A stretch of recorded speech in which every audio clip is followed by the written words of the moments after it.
Бала миының жарты шарларының дамуы. Қалай мидің оң жақ бөлігін және сол жақ бөлігін бір тұтас жұмыс жасау үшін біріктіруге болады. Шар аралық өзара әрекеттесу дегеніміз мидің оң жақ бөлігімен және сол жақ бөлігінің бір тұтас жұмыс жасауы үшін бірігуі. Сол жақ бөлігі логика, талдауға жауап береді, ал оң жақ бөлігі еске сақтау, елестету, шығармашылыққа жауап береді. Әр адам үшін мидың сапалы жұмыс жасауы үшін оң жақ бөлігі және сол жақ бөлігі бірігуі қажет. Бір жақ жарты шар үндемесе алмаймыз ғой.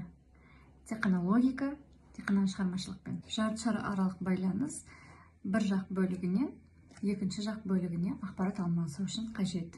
Балада жарты шар аралық байланыс жақсы болған сайын елестету, еске сақтау, интеллектуалдық даму, сөйлеу, мән беру, ойлау қабілеттері жақсы дамитын болады. Осы посттың астында балаңыз үшін жарты шар аралық байланысты дамытатын керемет ойын қалдырамын.